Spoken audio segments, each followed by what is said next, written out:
Hello, everyone. Thanks for coming along again. Today, I am going to be interviewing Guy Hinks. So, Guy is a photographer and a strength trainer, strength trainee, not trainer, trainee. And he's been working with me on and off for the best part of 7 months now, 6 months, 7 months, certainly since the middle of last year. And what I want to do today was get Guy's experience, find out about what he's benefited from strength training, hopefully try and inspire you guys to take up strength training if you're not doing so already, and also maybe give you a bit of information or a bit of insight into the kind of the troubleshooting process that we go through. If this, then that kind of thing when you think about strength training. So when I first met you, Guy, you asked me about an injury that was happening to your kind of shoulder area. Do you want to tell people about that? Yeah, sure.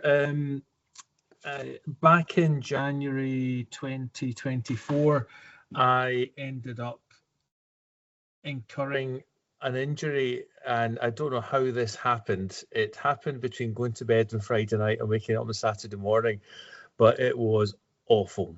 And I ended up going to A&E, and they thought my aorta was sort of fractured, bleeding, something like that. They wanted to keep me in ECGs, MRIs, but I was in an awful lot of pain.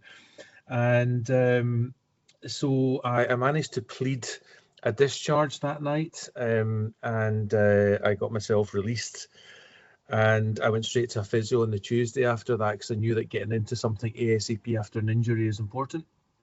And so I went along there, couldn't drive, had to be driven, and for that whole month, effectively, I was having to be driven, basically a useless left arm, and almost, to the point where when I did drive, it was excruciating changing gear.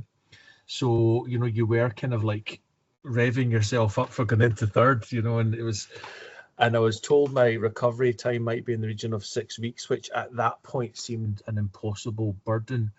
But in actual fact, it was far more than that, even with private physio and with NHS physio.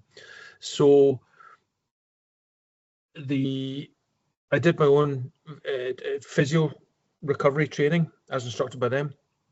I incorporated, once the rubber bands had kind of done their bit in my view, I then bought myself some weights so I could do some weights with dumbbells. But I incorrectly focused on the archetypal exercises that you'd see, for example, curls or lat movements and things. And one of the main purposes of me trying to recover quite aggressively was I skydive, and that's obviously something you need to be fit for. And on the 20th of April, I jumped and effectively struggled to pull my left toggle down, which means I can only effectively steer right. And obviously, if you only steer right, you're going to eventually get to the right point anyway. But more importantly, more importantly, when it comes to landing, you need to flare. Like an aircraft comes in, it heads into wind, and it makes its wings slightly bigger by putting the flaps out. And a parachute does exactly the same thing, but all you need to do is pull down. But it's quite heavy.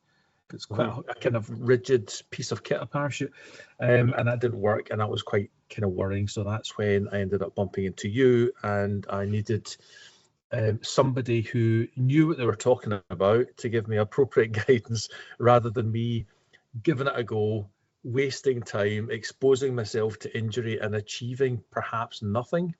So that was that's when I spoke to yourself. And then you explained that you're probably wanting to look at more global strength initially before, because I was really focusing on individual movements, like trying to replicate the flare. And that was the background. So it was effectively a kind of physiotherapy approach plus one is what I was after. get myself into a position where I could do what I used to do. So I didn't actually come into it looking to become bigger or anything like that. It was physical day-to-day fitness, physical day-to-day robustness, if that's the word. And it is now. It later became clear that it's also an investment in the future. And so basically, your goal was to do the thing, be able to be strong and fit enough to do the thing you wanted, like you loved to doing. It wasn't that you were a gym enthusiast or particularly interested in lifting enormously heavy weights or trying to become great big muscly monster. You wanted to be able to do what you like to do, which is skydiving and various other things. And also, part of that was I'm assuming was a professional kind of tint to that because of your line of work. It is you have to be fairly mobile. I don't know if you want to tell people about that, if that's helped. Yeah, no, it's a good point. First of all, I've never been a stranger to a gym, so I was in a fortunate position in the sense that I was walking into a gym without feeling as if it was an alien environment. I can appreciate that there will be some folk who might never have been into a gym, and there's just this massive kind of mental barrier about I don't want to be going in. They're all going to be massively strong, covered in lycra, and it's so I was able to go into it without any kind of stress in that department. I used to go to a gym at university. I've been to gyms before, between university and this, intermittently. But usually I got slightly disgruntled. I never had a professional to give me guidance, which is possibly part of the reason why you kind of fall off the wagon a wee bit. But I'd go along to a gym and I'd do weights and all that kind of stuff and build up a sweat and go out a bit sore and think I'd achieved something. So I didn't go into it as I really want to be a gym enthusiast. You're right. It was a question of this was going to be a function to get me better. And because effectively the left shoulder, had I not aggressively tackled it, I think might have been a real long-term problem because it was really bad. So that brings me to the second point you raised, which is, would that have had an impact upon my work? And yes, it would have had an impact upon my work. This injury was the one occasion where I did cancel a job because of it, and I've never cancelled a job ever since 2008. So I suffered a running injury where I did ligamental damage at Christmas time about 7 or 8 years ago, and I had a job the next on the Monday. It was an NHS job, and it was leading up to Christmas, and honestly, it was just awful just trying to plough ahead with it. But to a certain extent, not sitting on the couch helps because at least you're kind of moving around. But no, this was the one that actually did kind of floor me and go, you cannot operate. So I think my job was in the first week post this, whatever happened. And I need to be fairly fit, flexible. There are certain jobs that you can do which don't require it. If I'm doing headshots, I can effectively park myself up in a room. I can sit in a chair if I choose to do that. And I could sit all day and take headshots. But there are other jobs I get, and I was thinking back to this because we've passed Dumbarton Rock. This is going off piece slightly here, but it's quite funny. Past Dumbarton Rock, and I used to do a wee bit of rock climbing around there because there's good boulders. But I was covering for 2 local authorities back in 2014 the Queen's Baton Relay for the Commonwealth Games. Right. So I did a little one for East Ayrshire. That was quite easy. I did another one for South Ayrshire, and I did one for West Dumbartonshire Council. And it's the West Dumbartonshire Council was the one that was ridiculous because, well, most ridiculous. The South Ayrshire one was a bit ridiculous as well because I had to run the whole day. These performers only had to run a mile. So they've run a mile with full vigour and I'm running backwards for the whole day. So Dumbarton Rock, West Dumbartonshire Council, they obviously try to make, local authorities will try and make the Baton go to points of interest. So Dumbarton Rock's a pretty decent structure. You know, it's quite iconic. Castle at the top of it and everything. And of course, they had a guy run to the top of this thing. Of course, the TV crews weren't running to the top because they're just giving it no chance. You know, nobody else was running to the top of it, but they were running to the top of it, and they wanted me to run up Dumbarton Rock with my camera kit, following this guy to get a shot of him majestically standing at the top of it. So fitness is a requirement in the jobs that I take on. Albeit as a general photographer, you could probably get away without being that fit, but I tend to find that being fit is really quite key. Yeah, it's there's an extra level, I think, needed for your type of well, it allows you to expand the number of jobs you can take. Like, there's probably not a lot of photographers who could have even thought about taking on that job had they known what the descriptor was. And part of being fit and healthy means you can do more stuff. You're more useful. You are more useful to yourself. You're more useful to people who want to hire you as a photographer. So I should have mentioned it. I don't think we mentioned until just there that you were a like, I think people might have got the gist by the end of it. You mentioned it at the start, but yeah, the type of photographer I do tends to be out and about. So I don't really sit in a studio. I don't have a studio. If I need a studio space, I'll effectively rent a small room in some kind of business area. I don't need a studio, but the job does involve it's physical. I mean, I might have to, if you arrive in Glasgow for headshots for a firm of accountants, they may be in the third level of a building that was built 150 years ago, so therefore there's no lifts, and you might not be able to park right outside. But you still have to take all your kit in there, which means you're going to have to, generally I'll park up, run in, chuck all my stuff in, 3 flights up, run back down, find a proper car park, dump the car there, run back. It's a physical job. So yes, having a shoulder that operates well was no bad thing. It would have been a problem. Yeah. So you came to see me in the gym, and what stood out to you? Because obviously it was the first time you'd ever been coached by me.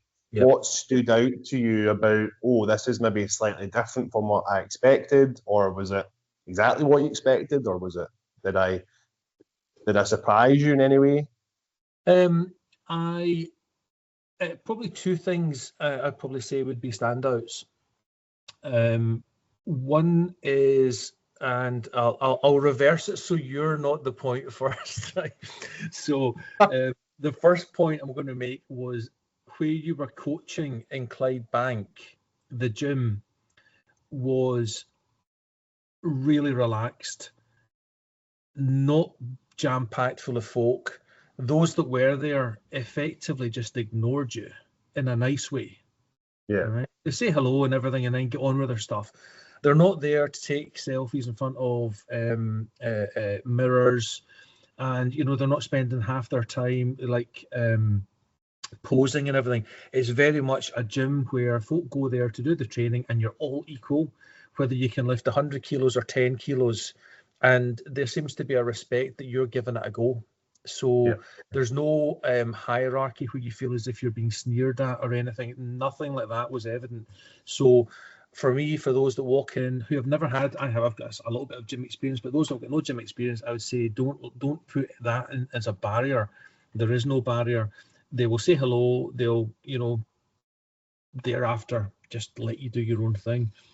So that was what I thought was really good, and I thought it was really worthwhile to point that out, because I think a lot of people might feel quite intimidated by gyms, and I don't think there's any need. That's a great gym. It's very friendly. It's private. It's small. It's not like a big sprawling thing, and it's got everything you need there. And then secondly, in terms of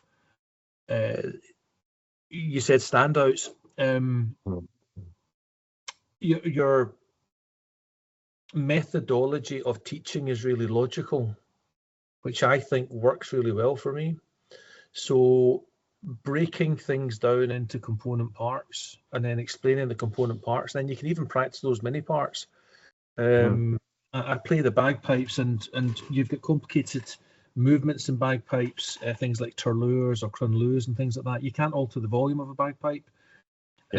All you can do is add in little flourishes, and in order to learn those flourishes, you've got to do them really slow. You've got to do them deliberate, you've got to repeat it, and you've got to keep repeating it. And when you go fast, you start to do it poorly, you pull back, you break it down, you do it slowly again. And that's your kind of method, where you break it down, practice it slowly, get it right, get the form right, and then maybe add a wee bit of weight on at that point, see how we're getting on, add a wee bit more weight until we get to the point where we're thinking, right, I'm getting a bit tested here, but I'm not going to injure myself. So your methodology is really logical. You've got an engineering background, and that's where that logic comes in, I think, where you've got a mathematical sense of analysis, and also the you've got a mind probably that works well with structures, and the body's a structure.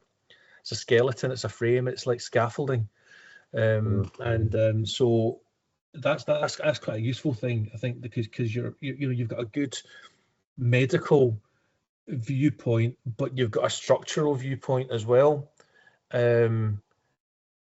And those two things, I think, are probably quite unique in what you can provide, as against somebody who, I'm being very flippant here, might be a 19-year-old who's been through a kind of personal training course. I'm sure there are very good ones, but I've got the view that, with the two kind of combined levels of expertise, I think really helps. So the broken down structure, not just a question of, oi guy, this is great, here's a bar, yank it up, wow, that's awesome, you've done 50 kilos. It was all broken down, small movements, repeat the movements, little tips about how to, for example, I think on the deadlift is making sure you can feel like your hamstrings go tense before you start to go for it. So that's a wee signal for me to go, I'm in the right position now. Yeah. So you like that really works for me, that kind of thing. Logical instruction. Yeah. So since then, I went through all the lifts with you.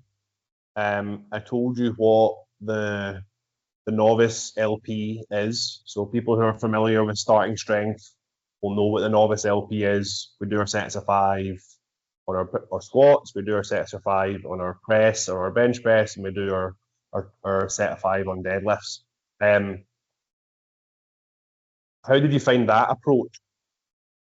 Oh, great, because you've got, I was overtraining when I turned up at yours. I was probably going 4 or 5 times a week, and I was doing it possibly more on what might be described as a bodybuilding approach, where I was targeting really small muscles. So, for example, I might do triceps, biceps, and then lats. Deltoids. Shoulders. Yeah, delts. Yeah. And then I would maybe do the next day, maybe try and work on the core a bit more, and then the next day maybe legs.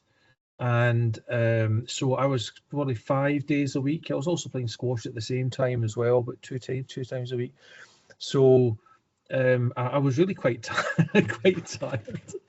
Yeah. And I couldn't understand why. I was getting old.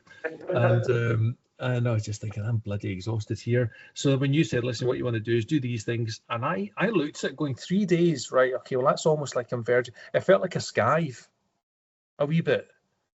Because I'd gone from doing 5, thinking that 5 wasn't actually enough, to doing 3.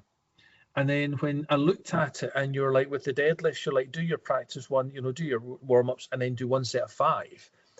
And I was thinking, I don't know how that's going to work.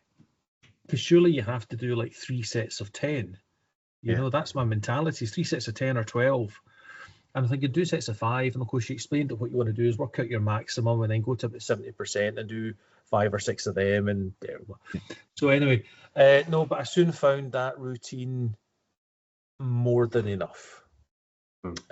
I would come out the gym nicely exhausted, and you really feel as if you've done a workout, a global workout. I did one this morning, which I a couple of the exercises, once it was some personal things going on, which I won't bore you with.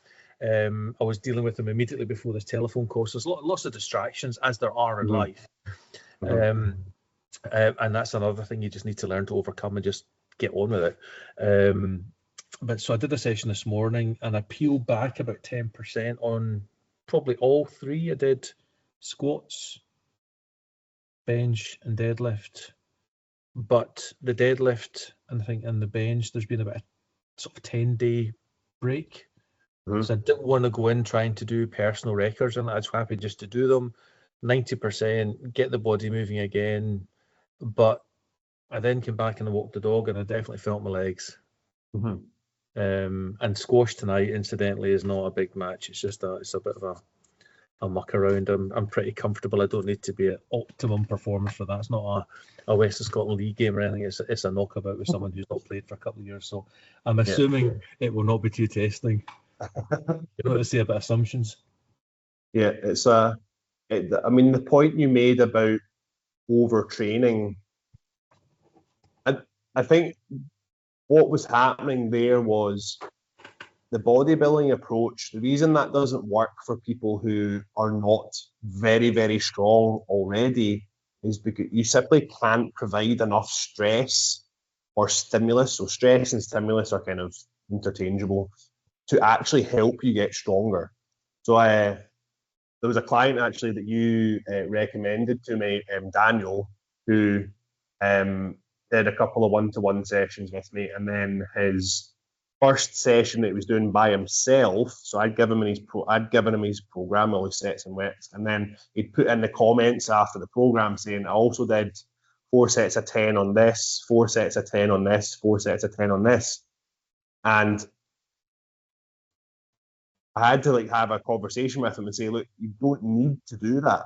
He's like, "Oh, but I felt like my workout was too easy." I was like, "Trust me, it's going to get hard, and you're going to not want to have to do that 4 sets of 10 at the end." And that's the kind of the way you went through it. So the way I program and the way the kind of starting strength methodology is stress the body globally as a system, and the body will improve, because that's the way you can actually impart the most stimulus by using the most amount of weight over the largest amount of muscle mass.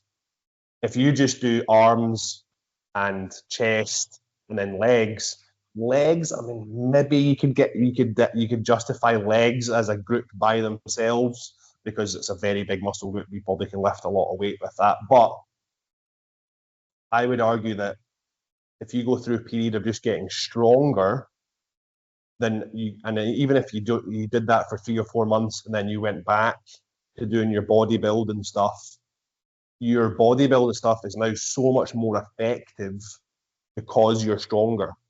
You can So because your first session with me, I think your squat was maybe 55 kilograms or 50 or 55 or something. I don't know if you've got your notebook there. I've got my notebook, but I think my notebook was probably second session onwards or something like that. Yeah. But no, I think it was probably in and around that area. Was that squat, did you say, or deadlift? Yeah, squat. I think you did 70 in your first time on your deadlift. But anyway, my point is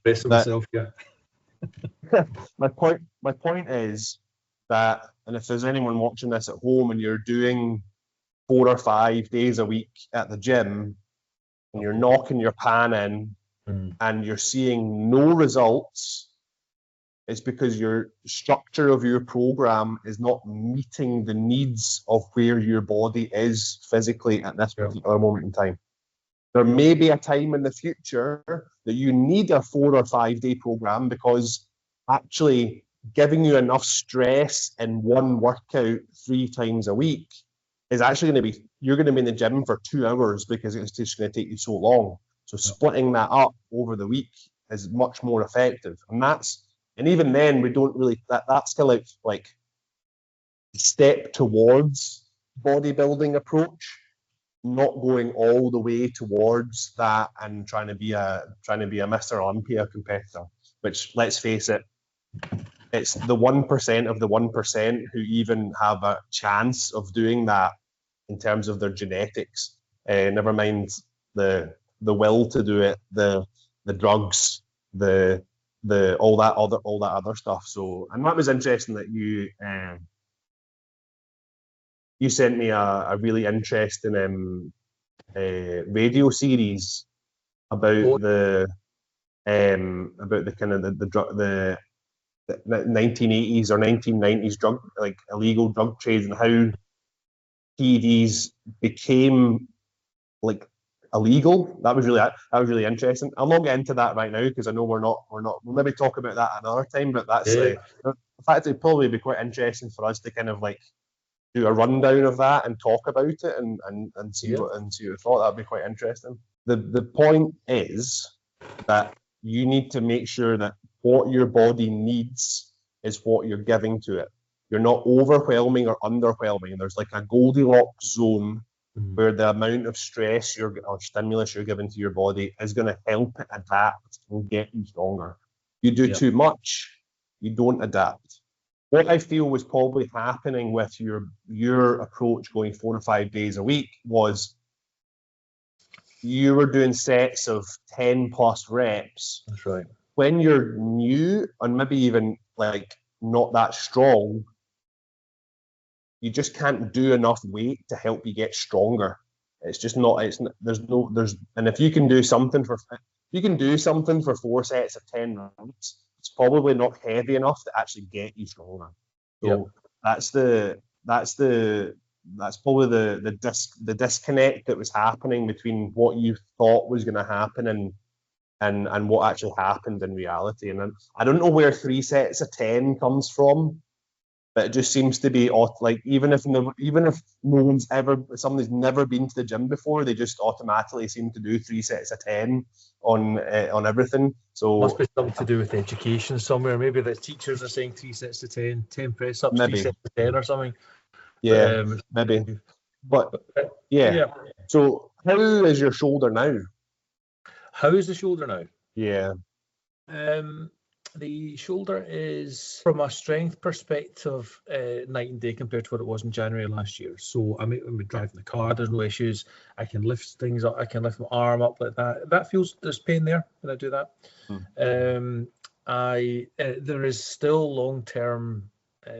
long-term issue with it, which I'm probably going to go back to the GP and see if I can get it scanned or something, because there's something after this amount of time and this amount of work is not right if it can interrupt my sleep at night, which it does on a regular basis because it's nippy.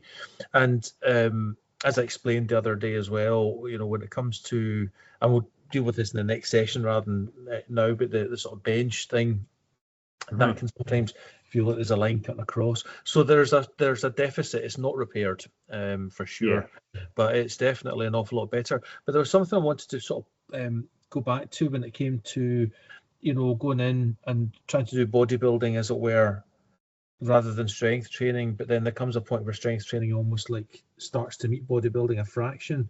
But I think that one of the benefits of doing the strength training, I think it gives, because you're doing a few but fairly big, heavy exercises sort of thing. There are principles that then apply. For example, engaging your core before you do stuff, engaging your legs before you do it.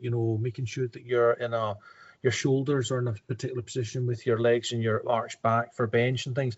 So there are certain principles I think apply. So I try and incorporate dips quite a lot because I'm trying to get the triceps in better shape, particularly the left hand one, because that is still probably 60% what the other one is. And again, part of that is engaging the core whilst you do it, because you can lean sit, like you have them wider and lean more forward, it's more chest. But if you're more, say, upright with the hands in together, it's a bit more a tricepy sort of thing. And again, part of the thing you have to do there is make sure you engage your core so that you're a sort of solid unit for doing things. So, and another thing is day-to-day bog standard tasks you know, we all get older, we all pick up injuries, we all get back injuries. When you're in the garden and you pick something up that's too heavy, if you're not doing your training, you're going to get an injury. And I noticed it the other day, and it was quite funny because I've got this awkward step up of about 4 inches between paving. And I was out there and I was having to do all the leaves and all the stuff and cutting branches down and everything. So the garden waste is quite heavy. So you've got to pull it over this lip. And I can put a ramp up or something, but you're like a bit lazy. That involves going and get a bit of wood and everything, you know. I'm very, I was going to say something to that, but I'm being very conscious this is being recorded and you don't want to have to edit words out. But I kind of went, you know, we'll not bother with that. So when I went to pull it up, it was really heavy, and I'm obviously having to lift it a wee bit to then pull it over. And as I did it, I just automatically engaged my core to then yank this thing up and pull it. And I was like, I bet you I'd have probably hurt my back doing that last time, because I'd have probably got in the wrong position. My back would have been maybe bent. I'd have been hauling it, you know, rather than just engage. So I think that, and day to day, I think it has an impact. Another impact it had, which we've not mentioned, was we've got one injury a year. I'm 53 years of age. I've picked up injuries throughout my life, invariably sport related. Rugby injury when I was 23, lower back. Always comes back, you know, especially squash is quite hard on it because there's a lot of lunging in squash and leaning and reaching and stuff. And once every 4 or 5 years, there's a humdinger, and it's just like, oh my God, am I ever going to walk again? And that was always a niggle. Sitting down, car journeys. If I try to lie on my front to sleep, because I can't lie on my side because of my shoulders, because I've had a right shoulder injury as well. Shoulders get a hard workout in life. And I don't like lying on my back because I tend to snort, grunt, snore, make all sorts of random noises. So, and it wakes me up. So God knows what it does for the rest of the house. So lying on my front's probably quite a good option. But that used to be really, really uncomfortable because my lower back, if your stomach's flat against the bed, your lower back's going to have a good curve in it. And that curve used to really be quite sore. And I'd be lying going, I can't. If I was like, I don't really lie, beaches. If I go on holiday, I don't have the temperament for it. But if I were to lie for an hour or so and do my bit on the front, lower back really sore. But that's disappeared in the past 6 months, and I can only attribute that to doing the squat and the deadlift. Magic. Because you're especially the deadlift, because the deadlift, when I first did it, I was thinking, this is going to, I mean, I trusted you, right? I was like, oh, you know what he's talking about. I need to do something here. But that whole position, when I'm thinking, I've got a sore back, and I thought this could just go ding or tip me over the edge or whatever. But it just needs more strength. The effect of squats and deadlifts on back pain is quite miraculous, to be honest. And I guarantee there's probably people watching this just now who think, "Oh, I've had a sore back for years." Like nothing that's really like been too severe, but like you said, like maybe every 6 months or every year or every couple of years, you just hit this one position and you're on the floor for 2 or 3 days. I know my dad definitely used to suffer with that. Like he would have really, really bad back pain. It was like maybe once or twice a year, he'd be like, I have to sleep on the floor. He couldn't sleep on the bed because the bed was just too soft. I think the remedy back in the day was a bit of wood under the mattress. That's what my nana used to do, because she had a slip disc. Yeah. And so anytime that flared up, there was always a piece of wood under our mattress. Was probably horrendous, you know. Mine's quite solid. But yeah, I mean, you're right. Whether that's evidence based or not, I've absolutely no idea. What I think a lot of lower back pain comes from nowadays is we just don't use our backs very much. We don't do a lot of bending over, things like in between our legs, picking things up off the floor, squatting down with something on our back, whether that's holding something or like we don't use our back a lot more. So when we don't use something, that within itself is a stimulus. It's a stimulus of absence. And now your back goes, well, I don't need to be that strong because I Totally, don't get used that often. totally So, agree. yeah. So Yep. when you start using your back, you've got to be careful. You can't just go the first session you ever do a deadlift, try and do a 1 rep max. Mm. That's irresponsible on a coaching part, and also if you're just trying this yourself on your own part. So start with a weight that is just at the edge of being challenging, and then just go up a little bit from there, a little bit from there, a little bit from there. And you actually we talked about your deadlift on yesterday morning before the networking thing that we both go to. And you were saying, oh, deadlift's getting really, really hard now. And I just kind of thought, well, good, that means it's working.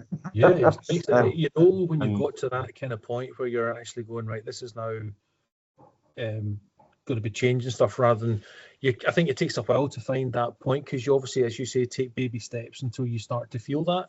There's no point in launching right into it. But just wanted to come back to you, just if I can, before we go back to the deadlift thing there, you're talking about the general back use.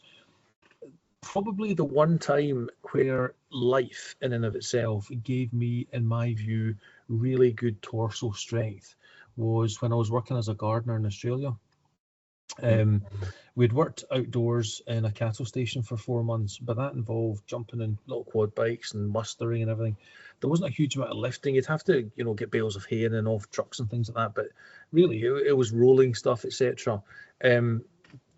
Bags of feed you'd have to pick up. But where I noticed, and it was actually a really good workout, to be honest. It was great. It was in the Northern Territory. It was Darwin, right at the top end. So apart from anything else, it's really sweaty. So you're drinking a lot of water. So we used to have a 25-litre container between a team of 3, and we'd have that drunk by about 2 o'clock in the afternoon. So you obviously got to be careful of electrolytes and things, but your body's getting a good flush, it's getting a good clean. And secondly, there was we were picking up loads and loads of like palm fronds and things like that, which is a dangerous thing in and of itself because there's lots of stuff wanting to kill you across there. But you're always having to lift that. You're bracing yourself. You're putting it on the back of a truck. You're going to go and get some more. You're bending down. You're picking up. You're bracing yourself. You're chucking. And that was the point in my life, I think, where my back and stomach and everything was in its best shape. Because day to day for 8 hours, I was picking stuff up, reaching up, placing it high. And that was great and good for the arms and all that kind of stuff as well. But anyway, you were talking about deadlifts. yeah, so if you don't lose it, you use it. If you don't use it, you lose it. And we talked a bit about your deadlift, and this is going back to kind of your point of 3 days a week. How can that possibly work? Like that doesn't seem like I'm doing enough. So as you go through that, and we did your novice linear progression, you've had various gaps in that because of the nature of your work. Sometimes there's maybe a week where you can only get to the gym once a week, or maybe no times a week. So there's been resets and restarts, and we've talked through all that. And every couple of months you come and see me in the gym, and we decide what we're doing for the next few while. Yep. As you get stronger, your program will increase in complexity in order to match the stimulus that your body requires to get further gains in strength. So what's happening now is when your deadlift, I think you did 125 kilos for 5 reps. Yep. I don't know if did you video it? No, right. So next deadlift session. Mate, I'm sure you did it. I just wanted to see. So, 75 two things. One, video your lifts. Even if you don't have a coach, video your lifts so that you can look and you can video your lift, do it, and then sit down and go, oh, God, that was hard. Sit down and go, well, let's see what that looked like. Yeah. And go, actually, that looked a lot easier than it felt. Maybe because there's the objective and the subjective kind of experiences of those two things. And a good decision maker will use both of those experiences to inform what the next step is. So I want to see a video of your next deadlift session. No But worries, when you start getting to your deadlift starts to get really, really hard, we don't want to be grinding out reps, especially on a deadlift with someone who has a history of back problems. We don't want to be grinding out heavy deadlifts session after session after session. So the advice that I gave to you was do two things. One, drop your frequency of deadlift down to just once a week. And if the one set of 5 is getting too heavy over, now it could just have been that session you're a bit you were only at 75% that day due to like stress or sleep or not being recovered or whatever the could be a myriad of issues. So I would always give it another go again just to see that's another data point and go, that's me. I've reached the end of the road. I need to make a different decision. So drop your frequency down to once a week and change from one set of 5 to 2 sets of 3. That's not going to work for every lift. That'll probably work for your deadlift. But what we're trying to do is we're trying to make these small changes, just one step at a time, just like one turn on the complexity dial. We don't want to go and yank the thing right round and try and go to like you don't need a 7 or 8 week block of training where we have daily undulating periodization and we're front loading the volume and then increasing intensity. You just need the weight to go up every time you deadlift. That's all you need. As you get more complex, we need to then take another notch of complicated. And my point is that people are drawn to complicated things because they think if they don't understand it, then it's going to work because, oh, well, if I don't understand it, that means somebody who's smarter than me created this, and then well, it must work then. Yeah. So that's a fundamental fallacy that when it comes to strength training is complex is where you're going to get to eventually. Don't rush to get there. Don't start off at complicated.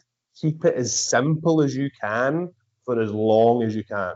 Because your progress is going to be more predictable, and the feeling of the motivation and the feeling of the momentum of always being able to keep moving your lifts up a little bit, that keeps you consistent with your gym routine. And if you can keep that going for your first 12 to 18 months of going to the gym, seeing really good gains, the time you've done something for 18 months, you're going to do it for the rest of your life. And it's going to be a part of the rest of your life. It's not going to be, whereas if you do something for like 6 weeks and then don't do it for 6 weeks and then go, like the chances of you coming back to it are very slim. Yeah, so, you get new habits. Yeah. That's the problem. Yeah. So if you and like it's like a self-fulfilling prophecy. You go to be doing something that's vastly more complicated than it needs to be. It'll work for a little while because you're new, and anything will work for a little while. You might actually even see better development in terms of strength in the bar than you would if you kept it very simple. But then you don't have any more you can't play all your basically what you're doing is just playing all your cards at once. Mm-hmm. You want to play one card at a time. Okay, let's see how that pans out, and then it comes back round to your turn to play another card again, and you play another card. Okay, and now you've got this, and that process could last you way longer than if you just whack down all your cards and say, yeah, let's take the scattergun approach and just blast my body with random stuff. And I think a lot of the way that appealed to me as a coach was, like you said earlier, my educational background and being educated as an engineer and having an analytical approach and having and be able to analyze something and say, do I think this is actually going to provide me with the outcome that I'm looking for? So that's the kind of the crux of that. Right, I know you need to go, so I would just like to thank you for having a chat with me. I'm sure we'll do one again. That was it. Hopefully, It's a shame. Yeah, I have a wee bit of pressure of time. What I would just want to, if I could just add one more thing in. Of course. It's something that we've spoken about as well, which is motivation to keep it going, and getting derailed and being able to come back so that you're not knocked off the wagon, as it were, and actually done. And as you said just earlier on, if you do it for 6 weeks and you're off for 6 weeks, chances are you're not going to be coming back because new habits form, and it is sometimes difficult to get yourself out the door, go to the gym and go, really, tonight I could do without this. Today I could do without this. I've got 1,000 things I need to be doing. But I think what needs to happen is that if you walk into training as it will find time within my diary itself, I don't think that will work. I think you need to say, I'm going to incorporate this as part of my life. I will need to find space for it. So I'm going to deliberately find space. And I think putting it in the diary, say Friday night, I'm going to be at the gym at 7:00. Don't go, I'll be in the gym, because what will happen is you'll come back home, you get a phone call from one of the kids, they'll say that there's no milk, you end up going to Asda, you end up doing half a shop. By the time you come back, it's 6:30. Once you've been in Asda, you don't want to deal with any other human beings in the world, you just stay at home, right? That's it, you're done.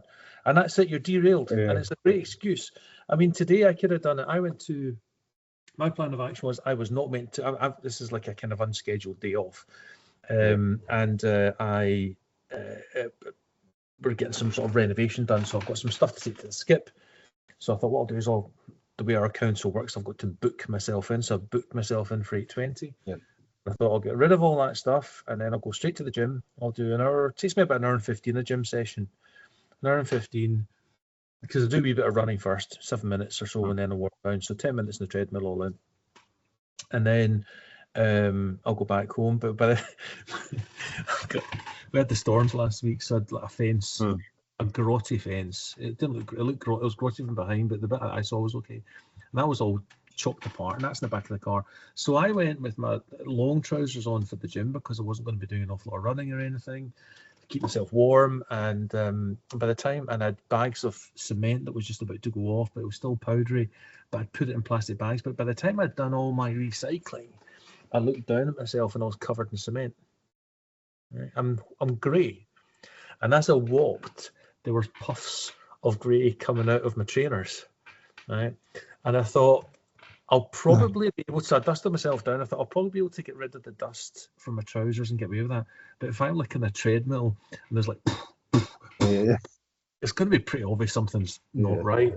And I was like, I'm going to have to go back to base. I'm going to have to get changed. And really will I get back out? But I can't really turn up like this. I'm covered. And I've also got a bit of, from the fence, a bit of kind of gunk in my knee that had rubbed against my knee because it's an old fence. But you know what? I just was like, see if I go back home. I'm going to get snarled up.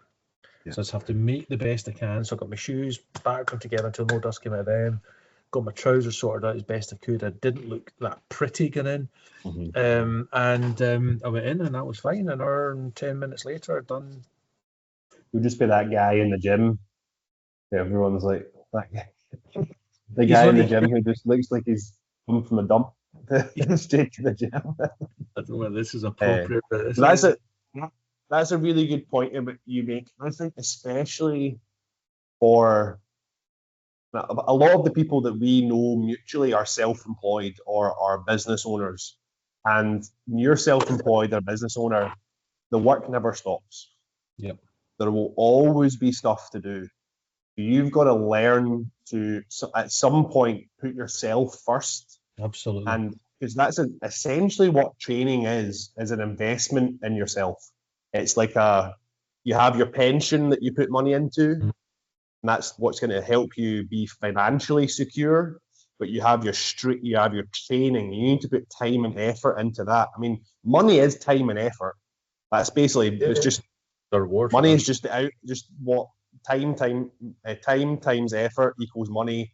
That's what goes into your. So the same thing comes out of training, so that and I mean, before we even started, you were a perfectly fit and healthy guy. There wasn't any you weren't obese. There wasn't like you weren't on the verge of being diabetic or anything. Mm. But there are many guys who are probably around similar demographic to you who have worked really hard for the last 25, 30 years, so much so that they've maybe neglected their physical health. And for those guys, it's really important that you start training yesterday and start investing some time and effort into your retirement physically, not just financially, because you don't want to work for 40 years and then have to spend your last 10 years of life or 20 years or possibly, like, if all being lucky, your last 30 years of retirement, like in a chair. Like, you want to be able to do the stuff you like doing. Absolutely. There's a chap that I go skydiving with. He was my first instructor. He's now 78. He's done 4,500 jumps. He was in the army, then came out, and he did jobs like muck shifting and all that kind of stuff, crane operator. But since I've known him, which is the past 30 years, he's been a fencer. So, but he's not doing garden fences, although he does that. It's fencing like mountains. Mm-hmm. So he and his brother would be dropped off in the mountain somewhere. They would drop off a wooden shed, they'd erect the shed, and they'd live up in the mountain for 4 or 5 weeks at a time. Helicopters bringing in fencing materials, food and everything. And he's bringing up, he used to call them straining posts. It's the big thick ones that you get in corners and stuff. Yeah. And he used to smoke a lot as well. But he used to be like halfway, and he said guys like half or even a third of his age would like quit in the first morning. Yeah. And the thing is that Andy's still skydiving, and he gets up at 5 in the morning, 4 in the morning, drives down to meet me at 7 in the morning. We drive down, we'll skydive from 9 in the morning to 4:30 or 5 o'clock. We drive back up the road. I dump him off at Abington. He's 2.5 hours up to the East Coast, and that's a 78-year-old getting up at 4 or 5 in the morning, doing a day skydiving, which is pretty physical, and driving himself 5 hours, being a passenger all in, and driving 10 hours, I suppose, all in. And the thing is, I think that's because he has been putting straining posts in the shoulders and walking up mountains for 30 years. And I don't think there's any accident that he's currently very fit, and he's fitter than most folk I know. He's just strong. He's not like a big bodybuilder like Arnold Schwarzenegger. Mm-hmm. He's strong. And that's that. But there was also something I heard as well, and what I've noticed is that when I go to the gym, there's quite a lot of women do the strength training that you're educating me on. And I never entertained bar, to be honest. It just seemed to be something somebody else did. If ever I was at the gym, I'd probably just do, bar, dumbbells and things like that, and maybe the pulleys. But the bar just seemed to be another world. But I've noticed there's probably about a 60-70% ratio women against 30, maybe 40% guys. And I'm wondering whether women are more, and it's a mixture of ages, but quite a lot of young ones, whether they're more alert to the long-term benefits of it. Because I think that with osteoporosis and all that kind of stuff, and I'm venturing into medical stuff here, and I'm guessing a lot of it, but I think that menopause and post-menopause, I think there is that risk of there being an impact on bone density and such like. And there's a doctor on Radio 2 called Sarah Jarvis, and I think I'm right in saying that it's Jeremy Vine show. Mm-hmm. And I think she is 61, I think. And I think she's very athletic. I think she's done her running or swimming or cycling and all these sort of things, not weight bearing, right? But lots of aerobic.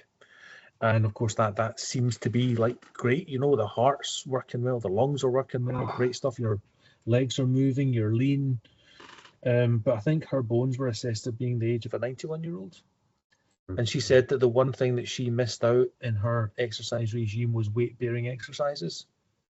And she was on the radio trying to say, listen, you really want to incorporate weight-bearing exercises into your regime. And I've noticed, because of our conversations, it seems to be everywhere now. It's a bit like that thing about when you start to want a BMW, say, B series, suddenly you see lots of BMW B series, if that's a thing. Mhm. around the world. Yeah. Suddenly there seems to be an awful lot of advice on the benefits of weight bearing. And my partner, she started going to the gym, and she's been doing a lot of running and a lot of rowing. And I said to her, listen, I can just give you a couple of tips on how to do this stuff if you want, but not being pushy, not going down the mansplaining route. Very, very You aware can of that. But just tell her to come and see me. well, she's now gone. She's now acknowledged. She said, I'm at the point where I now need to start to think about getting into that sort of bar work. But listen, it's been a real pleasure the past hour. I didn't think it would fly by as quickly as that. That was great. Yeah. Could talk longer. Thanks, obviously, to yourself for the guidance that you give me. I know that we do it intermittently. It's not like I'm there every week. I am there ad hoc because of, as you pointed out, self-employment, no routine. But it's working out really well. You send me off with my homework, and my job is to do my homework. Yeah. And then I'm back, and then I get to double check to see whether or not I've been present. And you fine tune things and make sure there's no bad habits creeping in, and then I go away and try and work on it myself and self-motivate. So it's been really good fun, and I definitely feel the benefit of it. I feel it impacts on day-to-day life. You just feel better about yourself. Mental health, we all know all about that. And I think you just feel more as a more stable unit as a human structure. It just seems to kind of tighten up a wee bit. Yeah. Is there anything like if people didn't get this from the start, you're a photographer? Like, do you want me to I'll put your website below? Do you want me to put like you could do that. See, you might as well. What kind of photography? What kind of photography is your main thing? I work for businesses. That's really the long and the short of it. So businesses need all sorts of stuff. It can be headshots for websites. It can be, if a very senior member of staff has been promoted, say, to MD, they might want some PR shots because they want to do a big announcement about that. And that can be slightly different. I've had inquiries this week for big 3-day events in Edinburgh to shooting interiors for a gatehouse to a castle so they can put it on Airbnb. And so, but generally things that involve people, and you need people in shots a lot of the time, because it's that human interaction that people can relate to. And so that's a large part. So generally speaking, business photography involving people, although this month I will be shooting Christmas trees for the 2025 brochure of something. So Christmas trees and wreaths, but that day I'll be doing people as well. So I can imagine that's quite a surreal part of being a photographer. Is it's February and you're already shooting Christmas stuff. Like, you're like, this isn't like the way the world. How they film the Hogmanay special in July or something like that. Well, if I'm seeing Christmas trees in February, it's probably only a month before they're available in TK Maxx or something like that. So I'm probably only a month ahead of the game, to be honest. They'll soon be for sale in February. So listen, it's been really good fun. Really enjoyed it. I look forward to seeing you very soon for another session. Yep. Okay, thanks for that. So I'll put your website below. I'm going to put your Instagram below as well if you want to. I know you post your training up on there sometimes. If you want to check up, if anyone's interested, want to check on what Guy's doing with his training. Really, that was a really interesting conversation. I think we covered a lot of good stuff there. And yeah, so if you're watching this on YouTube, make sure you like, subscribe. If you know somebody that you think might have a similar situation to Guy, you could do with hearing Guy's story about how his lifting weights helped him, please send this on to them. But like, subscribe, all that good stuff on YouTube. You can tell I'm not a real YouTuber. But thanks very much, and we'll speak to you later, Guy. Awesome. Thanks very much. Cheers.